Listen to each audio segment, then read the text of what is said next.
নমস্কার শ্রোতা বন্ধুরা। আমি খুব ভালো পড়তে পারি না।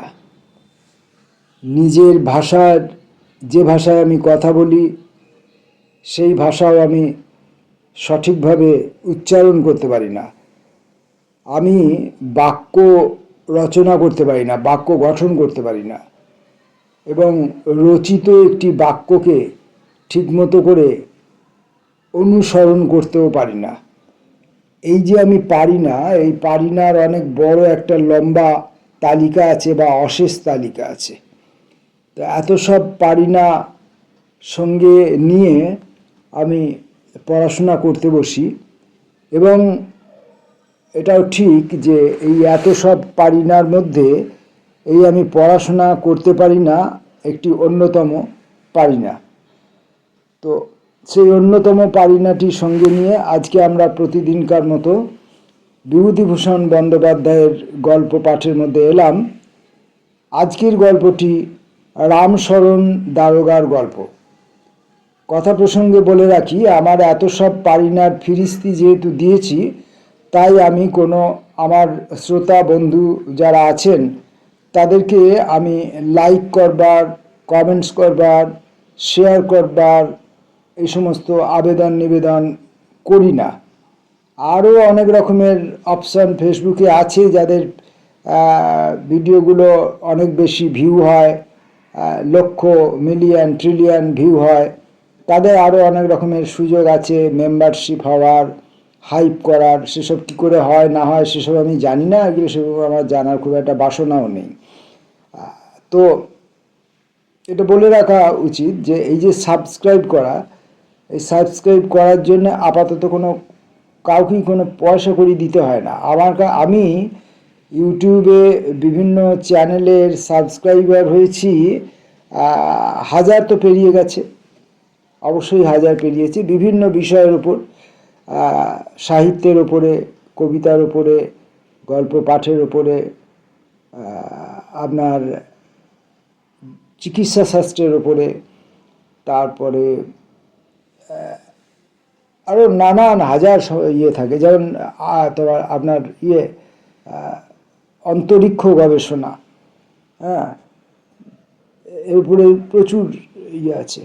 আচ্ছা, তারপরে এই বিজ্ঞান, ঈশ্বর এ বিষয়ে নানান তর্ক বিতর্ক, এরকম বিবিধ চ্যানেল আছে। সেই চ্যানেলগুলি সাধারণত আমি যেগুলো এড়িয়ে চলি সেটা হচ্ছে প্রাতিষ্ঠানিক ধর্মকেন্দ্রিক যে সমস্ত আলাপ আলোচনা, সেগুলোকে আমি এড়িয়ে চলি। তবে একবারে যে সম্পূর্ণ এড়িয়ে চলি তা নয়। যেমন কখনো কখনো আমি ওই কিছু স্বামীজির বক্তব্য শুনে থাকি, যে স্বামীজিদের তথাকথিতভাবে ধর্মের প্রতি অতটা গোঁড়ামি নেই, যারা ধর্ম এবং প্রাতিষ্ঠানিক ধর্মকে মানবিক ধর্মের সঙ্গে মিলিয়ে দেখার চেষ্টা করেন। তো যাই হোক, এবং ইত্যাদি বহু রকমের চ্যানেলের খোঁজ খবর, তাদের কথাবার্তা শুনি। অনেক খারাপ ভিডিও তথাকথিতভাবে আমি শুনি। তার কারণ হচ্ছে যে আমার কিছু তথ্যের দরকার হয়, আমার কিছু শব্দাবলীর দরকার হয়। এইগুলো ওই যে বলে, যেখানে দেখিবে ছাই উড়াইয়ে দেখিবে তাই, পাইলেও পাইতে পারো অরূপ রতন। তো সেরকম ব্যাপার। আমি যদি কিছু রত্নরাজি খুঁজে পাই, তাই ভালো মন্দ বিচার না করে, উচিত অনুচিত, বৈধ অবৈধ এসব বিচার না করে আমি অনেক চ্যানেল, খেলাধুলার চ্যানেলও দেখি আমি। তো সেখানে আমি ঢুকি এবং যতটা সম্ভব আমি ইয়ে করি, এবং প্রত্যেকটি আমি সাবস্ক্রাইব করি। ওয়েদার, হ্যাঁ, আবহাওয়াজনিত যে চ্যানেলগুলি আছে সেগুলোতে আমি ঢুকি। তো তাদের সাবস্ক্রাইব করে দিই, লাইক করে দিই। কমেন্টস হয়তো করি না, কারণ কমেন্টস করতে গেলে নিজেকে কিছু বুঝতে, জানতে, শিখতে হয়, যেগুলো আমার আয়ত্তের মধ্যে নেই। তাই কমেন্টস হয়তো করি না। হাইপ করার অপশান থাকলে আমি হাইপও করে দিই। আসুন আমরা বিভূতিভূষণের গল্প পাঠের মধ্যে ঢুকব। আজকের গল্পের নাম রামশরণ দারোগার গল্প। রামশরণ দারোগার গল্প, বিভূতিভূষণ বন্দ্যোপাধ্যায়। রামশরণবাবু আমাদের সান্ধ্য আড্ডায় নিত্যই আসেন, কিন্তু কথাবার্তা বড় একটা বলেন না। তিনি একজন অবসরপ্রাপ্ত পুলিশের কর্মচারী, জীবনে অনেক জিনিসই দেখেছেন, আমাদের চেয়ে অনেক বেশি দেখেছেন। কিন্তু তিনি এসেই একটা তাকিয়া আশ্রয় করে সেই যে আর হয়ে শুয়ে পড়েন, যতক্ষণ না আড্ডার শেষ লোকটি চলে যায় ততক্ষণ তিনি চোখ বুজে এবং নিজে নির্বাক থেকে অন্য সকলের কথা মন দিয়ে শোনেন। সেদিন সন্ধ্যা থেকেই মেয়েদের প্রেম ও তার মূল্য, এই ধরনের একটা আলোচনা চলছিল। এ সম্বন্ধে যার যা অভিজ্ঞতা সকলেই কোনো না কোনো ঘটনা বলছে। রামশরণবাবু তাকিয়া ঠেস দিয়ে শুয়ে চোখ বুজেই বলে উঠলেন, আমার চাকুরি জীবনে একটা ব্যাপার একবার ঘটেছিল, অনেক দিন হলেও এখনো ভুলিনি। আরও ভুলিনি এই জন্যে যে ব্যাপারটা আমার কাছে একটা সমস্যার মতো চিরকাল রয়ে গিয়েছে। যদিও কত জটিল সমস্যারই মীমাংসা করে বেরিয়েছি সারা জীবন। বলি, শুনুন ঘটনাটা। আমি তখন আলমপুর থানায়। কলকাতার অত কাছে বড় শহরের উপকণ্ঠে চুরি জুয়া চুরির আড্ডা বেশি, একথা পুলিশ কর্মচারী মাত্রই জানেন। 1 মাসের মধ্যে কলকাতা পুলিশ থেকে অন্তত 7 বার জিজ্ঞেস করে পাঠালো আমাদের এলাকার কোনো বাগান বাড়িতে একজন নোট জাল করছে, তার সম্বন্ধে আমরা কিছু জানি কিনা। আর 7 বার জিজ্ঞেস করে পাঠালো বাগান বাড়িতে বোমার কারখানা বসেছে, আমরা সে বিষয়ে কি খবর রাখি। ফেরারি আসামি তো হরদম পালিয়ে এসে আড্ডা নিচ্ছে আমাদের এলাকায়। একবার তো মুর্শিদাবাদ জেলা থেকে কে কার মেয়েকে নিয়ে পালিয়ে এসে লুকিয়ে রইল থানারই পাশে আমাদের নাকের কাছে এক খোলার ঘরে। তাছাড়া বেআইনি কোকেন, গুম, জাল টাকা, চোরাই মালের ব্যবসা, গুন্ডামি প্রভৃতি প্রত্যেক হাঙ্গামার সঙ্গেই কি আলমপুর থানার এলাকাভুক্ত বাগানবাড়ি ও বস্তির ঘনিষ্ঠ সম্পর্ক। অনুসন্ধান করলে দেখা যায় 90%টা হয় সম্পূর্ণ ভিত্তিহীন, নয়তো আলমপুর থানার ত্রিসীমানার উক্ত দুর্বৃত্তের দল কখনো পদার্পণই করেনি। তবুও কলকাতা পুলিশের এনকোয়ারি স্লিপের ভিড়ে আমাদের প্রাণ অতিষ্ঠ হয়ে উঠত। একদিন দুপুরের পর তেমন কাজকর্ম নেই, আমি রোদ পিঠে করে বসে খবরের কাগজ পড়ছি। শীতকাল। এমন সময় গাড়ির শব্দে মুখ তুলে চেয়ে দেখি একখানা 2nd ক্লাস গাড়ি থেকে একজন স্ত্রীলোক থানার সামনেই নামছেন। তিনি থানার মধ্যে ঢুকে আমাকে সামনে পেয়ে জিজ্ঞাসা করলেন, দারোগাবাবু কোথায়? বলুন। আমি। তখন তিনি একখানা খামের চিঠি আমার হাতে দিলেন। খাম খুলে চিঠিখানায় একবার চোখ বুলিয়ে নিয়ে স্ত্রীলোকটিকে বসতে বললাম। চিঠি লিখছেন নারী কল্যাণ আশ্রমের বিখ্যাত কর্মী শ্রীযুক্ত যোগেশ চক্রবর্তী। যোগেশবাবু আমার পরিচিত পুরাতন বন্ধুও বটে। তার দ্বারা স্ত্রীলোক ঘটিত নানা ঘটনায় পুলিশের অনেক উপকারও হয়েছে বটে। তার বর্তমান পত্রে বিশেষ কিছু লেখা নেই, মাত্র এইটুকু যে যিনি এই পত্র নিয়ে যাচ্ছেন তিনি যোগেশবাবুর পরিচিতা। তার বক্তব্য কি তা শুনে আমি যদি তাকে সাহায্য করি তবে ভালো হয়। আমরা পুলিশের লোক, কাউকে বিশ্বাস করা আমাদের অভ্যাস নয়। মানুষের চরিত্রের খারাপ দিকটা এত দেখেছি যে এতে আমাদের দোষ দেওয়া খুব বেশি চলে না। স্ত্রীলোকটির একবার ভালো করে চেয়ে নিয়ে মনে হলো তার বয়স 40-এর মধ্যে হবে। একসময় খুব রূপসী ছিলেন, খুব সরল চরিত্রের মেয়ে নয়, একটু খেলোয়াড় ধরনের, অবস্থাও খুব ভালো নয়। জিজ্ঞেস করলুম, আপনি কি চান? তিনি উত্তরে যা বললেন সংক্ষেপে তার মর্ম এই যে এখানকার কোনো কালী মন্দিরের পূজারীর সঙ্গে তার একমাত্র মেয়ের বিয়ে হয়েছে। বিয়ের সময় তার অবস্থা খুব ভালো ছিল না বলেই ওরকম পাত্রে মেয়ে বিয়ে দিতে বাধ্য হয়েছিলেন। মেয়েটি বড়ই কষ্ট আছে। তিনি বর্তমানে মেয়েকে এখান থেকে নিয়ে যেতে চান তার নিজের কাছে। যোগেশবাবুর সাহায্যে মেয়েটিকে কোথাও লেখাপড়া কি নার্সের কাজ শেখানোর ব্যবস্থাও করতে পারেন। মোটের উপর মেয়েকে তিনি এখানে রাখতে রাজি নন। এ বিষয়ে আমায় তাকে সাহায্য করতে হবে।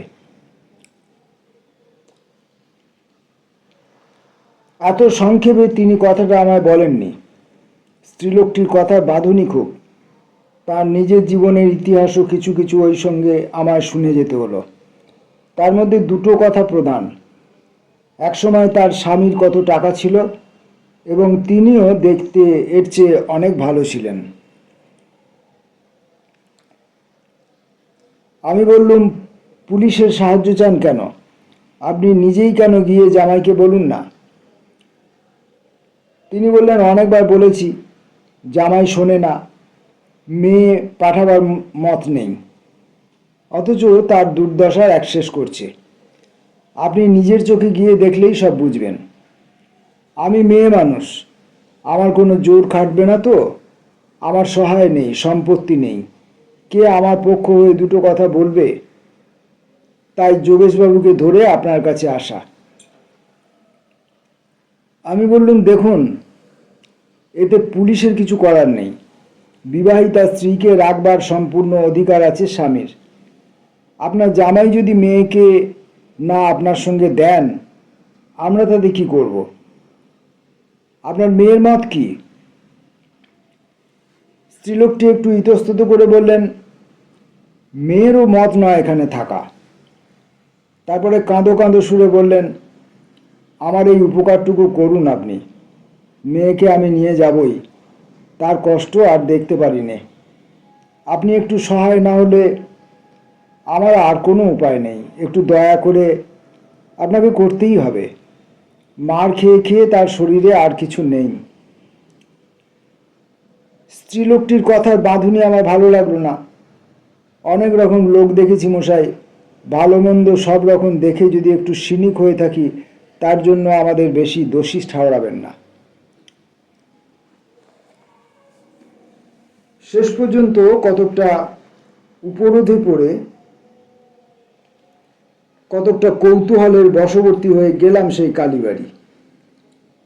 কিন্তু স্ত্রীলোকটিকে থানায় বসিয়ে রেখে কালী মন্দিরের কাছেই ছোট্ট একতলা ঘরের একটা কুঠুরিতে পূজারী ঠাকুর থাকে। সন্ধান নিলাম, পূজারীকে খুঁজে বার করতে বেগ পেতে হলো না। বছর 35 বয়স, একহারা পাকশিটে চেহারা। এই বয়সেই চুলে বেশ পাক ধরেছে। দেখেই মনে হলো নেশাখোর লোক, ধরিবাজও বটে। তাকে সব খুলে বললাম। পুলিশ দেখে সে জড়সড় হয়ে গিয়েছে। কাচুমাচুভাবে বললে, আগে বাড়িতে যদি আপত্তি না করে আপনি গিয়ে শাশুড়ি ঠাকুরকে নিয়ে আসুন, আমি পাঠিয়ে দেব। যদি সত্যি কথা জিজ্ঞেস করেন দারোগাবাবু, আমার মোটেই আপত্তি নেই। একটা পেট আমার, যে কোনো রকমে চালিয়ে নেব। বেশ, আপনি চলুন আমার বাসায়। আমার স্ত্রীকে বলুন আমি সেখানে থাকবো না। এরপরে আমার এমন একটা অভিজ্ঞতা হলো যে অতদিনের পুলিশ জীবনে কখনো হয়নি।